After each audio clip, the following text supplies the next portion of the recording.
जय जय साईं राम। सर्वप्रथम मैं श्रद्धा के साथ श्री साईं बाबा के चरणों में प्रणाम करती हूँ।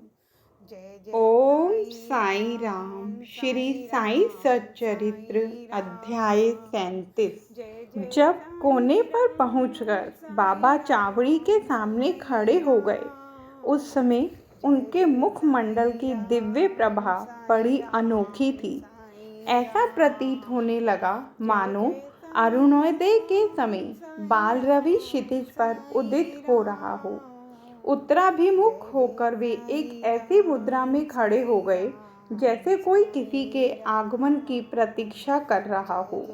वाद्य पूर्ववत ही बजते रहे और वे अपना दाहिना हाथ थोड़ी देर ऊपर नीचे उठाते रहे।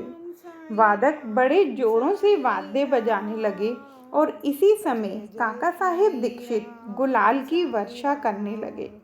बाबा के मुखमंडल पर रक्तिम आभा जगमगाने लगी और सब लोग तृप्त हृदय होकर उस रस माधुरी का आस्वादन करने लगे। इस मनमोहक दृश्य और अवसर का वर्णन शब्दों में करने में लेखनी असमर्थ है। भाव विभोर होकर भक्त मालसापति तो नृत्य करने लगे, परंतु बाबा की अभंग एकाग्रता देखकर सब भक्तों को महान आश्चर्य होने लगा। एक हाथ में लालटेन लिए तात्या पाटिल बाबा के बाईं ओर और आभूषण लिए मालसापति दाहिने ओर चले। देखो तो कैसे सुंदर समारोह की शोभा तथा भक्ति का दर्शन हो रहा है। इस दृश्य की झांकी पाने के लिए ही सहस्त्रों नर नारी, क्या अमीर और क्या फकीर, सभी वहां एकत्रित थे। अब बाबा मंद मंद गति से आगे बढ़ने लगे और चारों ओर प्रसन्नता का वातावरण दिखाई पड़ने लगा। संपूर्ण वायुमंडल भी खुशी से झूम उठा और इस प्रकार समारोह चावड़ी पहुंचा। अब वैसा दृश्य भविष्य में कोई न देख सकेगा। अब तो केवल उसकी याद करके आंखों के सम्मुख उस मनोरम अतीत की कल्पना से ही अपने हृदय की प्यास शांत करनी पड़ेगी। चावड़ी की सजावट भी अति उत्तम प्रकार से की गई थी। उत्तम चांदनी, शीशे और भांति भांति के हांडी लालटेन लगे हुए थे। चावड़ी पहुंचने पर तात्या पाटिल आगे बढ़े और आसन बिछाकर तकिए के सहारे उन्होंने बाबा को बिठाया।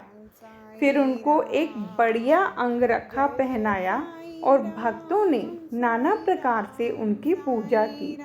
उन्हें स्वर्ण मुकुट धारण कराया तथा फूलों और ज्वारों की मालाएं उनके गले में पहनाई। फिर ललाट पर कस्तूरी का वैष्णवी तिलक तथा मध्य में बिंदी लगाकर दीर्घ काल तक उनकी ओर अपलक निहारते रहे।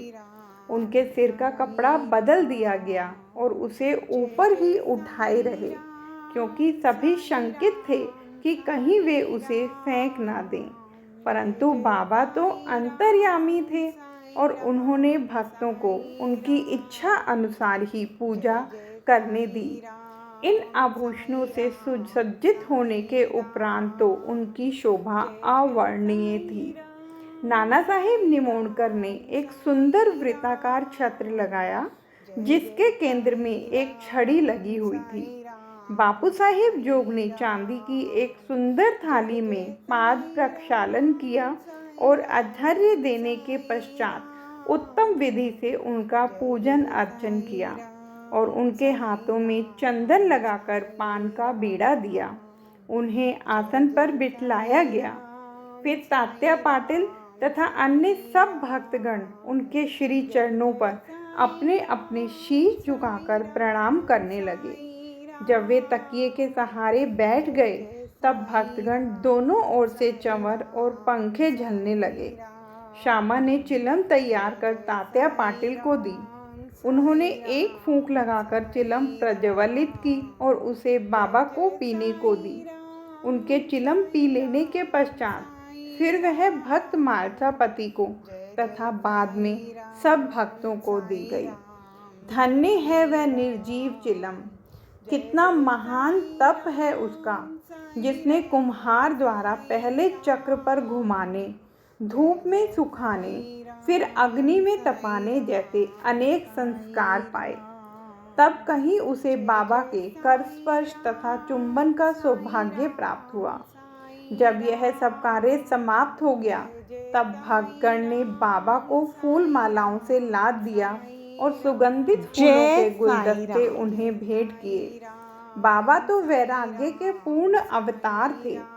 वे उन हीरे द्वारा व फूलों के हारों तथा इस प्रकार की सजधज में कब रुचि लेने वाले थे, परंतु भक्तों के सच्चे प्रेमवश ही उनके इच्छा अनुसार पूजन करने में उन्होंने कोई आपत्ति न की।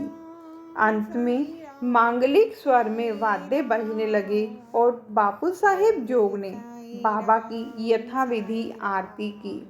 आरती समाप्त होने पर भक्तों ने बाबा को प्रणाम किया और उनकी आज्ञा लेकर सब एक-एक करके अपने घर लौटने लगे। तब तात्या पाटिल ने उन्हें चिल्लम पिलाकर गुलाब जल, इत्र इत्यादि लगाया और विदा लेते समय गुलाब का एक पुष्प दिया।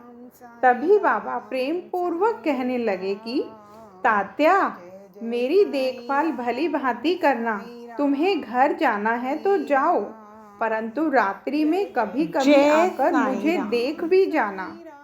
तब स्वीकारात्मक उत्तर देकर तात्या पाटिल चावड़ी से अपने घर चले गए। फिर बाबा ने बहुत सी चादरें बिछाकर स्वयं अपना बिस्तर लगाकर विश्राम किया। अब हम भी विश्राम करें और इस अध्याय को समाप्त करते हुए हम पाठकों से प्रार्थना करते हैं कि वे प्रतिदिन शयन के पूर्व श्री साईं बाबा और चावड़ी के समारोह का ध्यान अवश्य कर लिया करें। जय साईं राम।